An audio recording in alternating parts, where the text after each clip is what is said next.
Before we play the Aguado study, which is line 78 in your book, there is one new chord. That chord is a D minor chord. We already played D major. If you remember, D major was like this. Now, I'm going to make this chord minor. I have to change one note, but in order to change one note, I actually have to change two fingers. This finger, the third finger, is going to stay where it is, and I'm going to pivot these other two fingers. So what I have now is the open D string.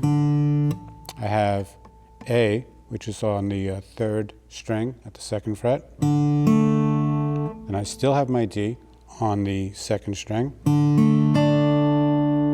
And now my first finger is holding F on the first string, and that's what makes it minor. Here's major. Here's minor. We already know the A7th chord, but one little tip, A7 tends to move to D minor, and often D minor moves to A7. They go together a lot. And it's always good when you have that to look for either a common finger or a pivot or a glide finger, something in common to make the change easy. So if we're on the D minor chord, and Carly, I'm going to ask you to do this. Okay, you're on the D minor. This finger here, your third finger, all it's going to do to play A7, I want you to drag it backwards one fret and now put the other, perfect. Now, good, so you already got it.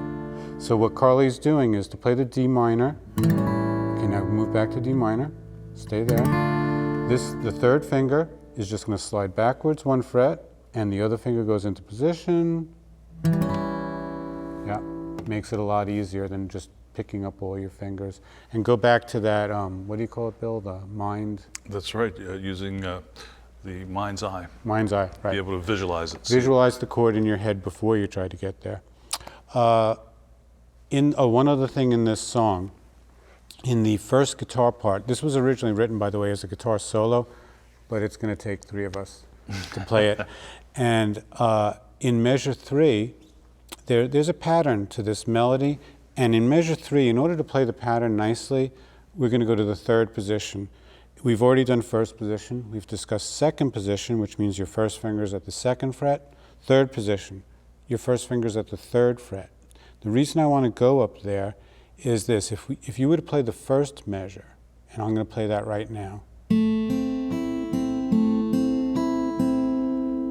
We call this an arpeggio because it's a chord played one note at a time, and all the notes are ringing, which is very pretty. Well, the third measure would look exactly like the first measure, but 2 frets higher. And I like to do that because even though I could play the exact same notes in first position they would be. But doesn't that sound like really different? In first position, I'm playing them as single notes. They get chopped off. Whereas if I go up to third, I hold it as if it's a chord. And it rings really pretty. So that happens in measure 3, and then it happens again later in the song, 8, 9, 10, measure 11.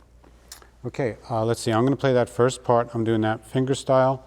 Carly, you're going to strum chords. Mm-hmm. Okay.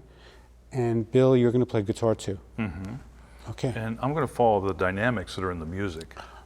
So I have to put a little more volume in my part because it's mezzo forte. And the part that Aaron's playing is mezzo piano. Mm-hmm. Medium soft. And that would be mainly because I'm sort of playing those chordal arpeggios. They're going to be a little louder than your single notes. So we need to balance that. It out. Okay, ready? 1, 2. 1, 2, 3, 4.